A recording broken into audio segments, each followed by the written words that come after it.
Okay, so I am going to attempt to film a target training session with Quicklime.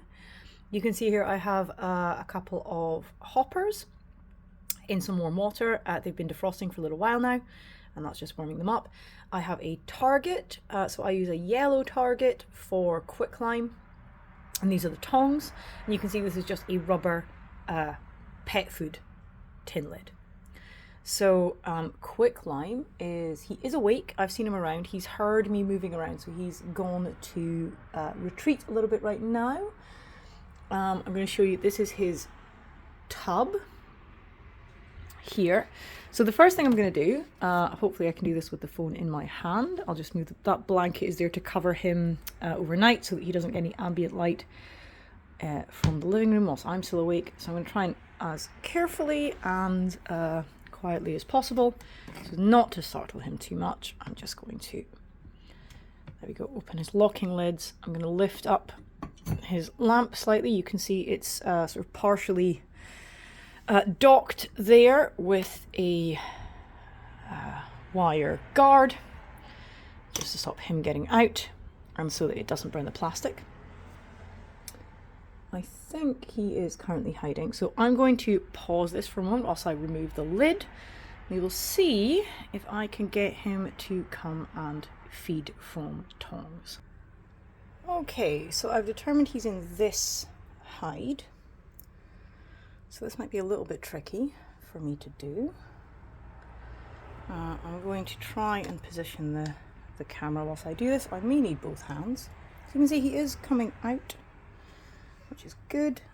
He might be going into his other hide. I'm going to try and pause this so that I can set things up. Okay, so I wasn't able to film the first one. You can see he's got the hopper in his mouth now.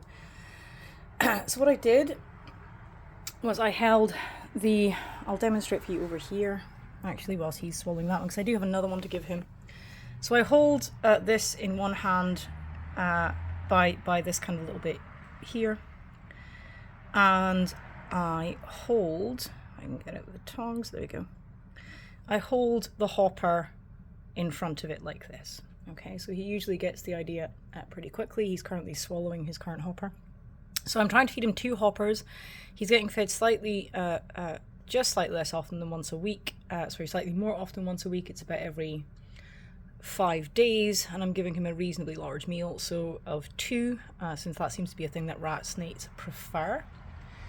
So I hold it here, and just what I tend to do is once he notices it, I will slowly pull the prey away from him with the target behind it as if it's retreating, to encourage him to approach as he's doing his tongue flicks, and then he will grab it. And as you can see at the moment, so spoiler for a feeding video, he's now swallowing that down. So I'm just going to give him a few minutes to swallow that, and then I'm going to repeat the process, because also it's good to have, if you possibly can, have multiple reinforcers wherever you are trying to target train.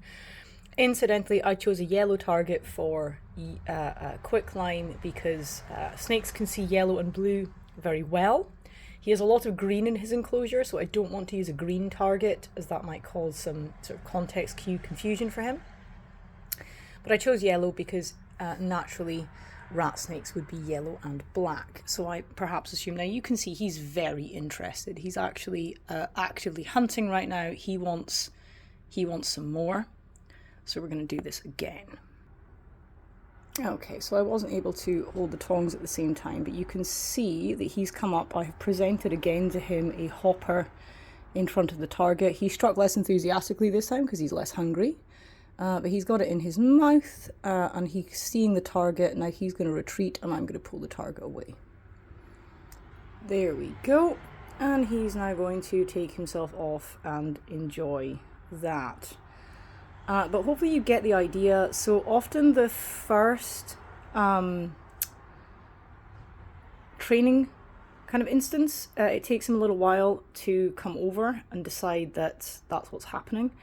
But you saw the second time there, he started actively hunting, and he actually climbed up his branch looking for more.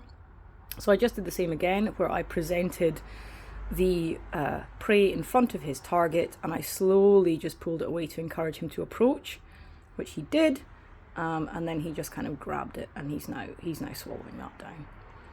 So you did very well, buddy. Good boy. Now I'm not going to put the lid back on yet, obviously, because I don't want to startle him. I want to give him some time to decide to retreat on his own, but he obviously will not be allowed out. He may ask to come out, which he often does. Yeah, because he's still in hunting mode, but I don't want that. So, oh, big yawn. So he's not going to get to come out. He's going to try to, though, I suspect. No, buddy, we're not going to do that. So I don't want to use my hand to correct him, because I don't want him to associate my hands with bad things. So I'm going to let him think about that for a minute, and hopefully he will choose to go back in. If he doesn't, I will just gently nudge him with the opposite end of the tongs. So I use the opposite end of the tongs for tap training, or to just push him away if I don't want him to do something. He's not actually being tap trained, he's just being target trained. So, yeah, okay, that's good. So he's pulling back now. And he's probably, hopefully, going to go back and digest his mice. Okay, so I'm going to stop this here, but perhaps not the most helpful. I wasn't really able to hold his target and his mouse at the same time. I need to get a stand for the phone to be able to do that. But hopefully that was reasonably helpful. And also you got to have some footage of Quicklime, who's a very handsome boy. So I will pause this here. I will upload this to the Discord. Do feel free to ask me any questions about target training or about Quicklime, and I will happily answer that. Anyway, that's enough for the moment, and thanks for watching if you did.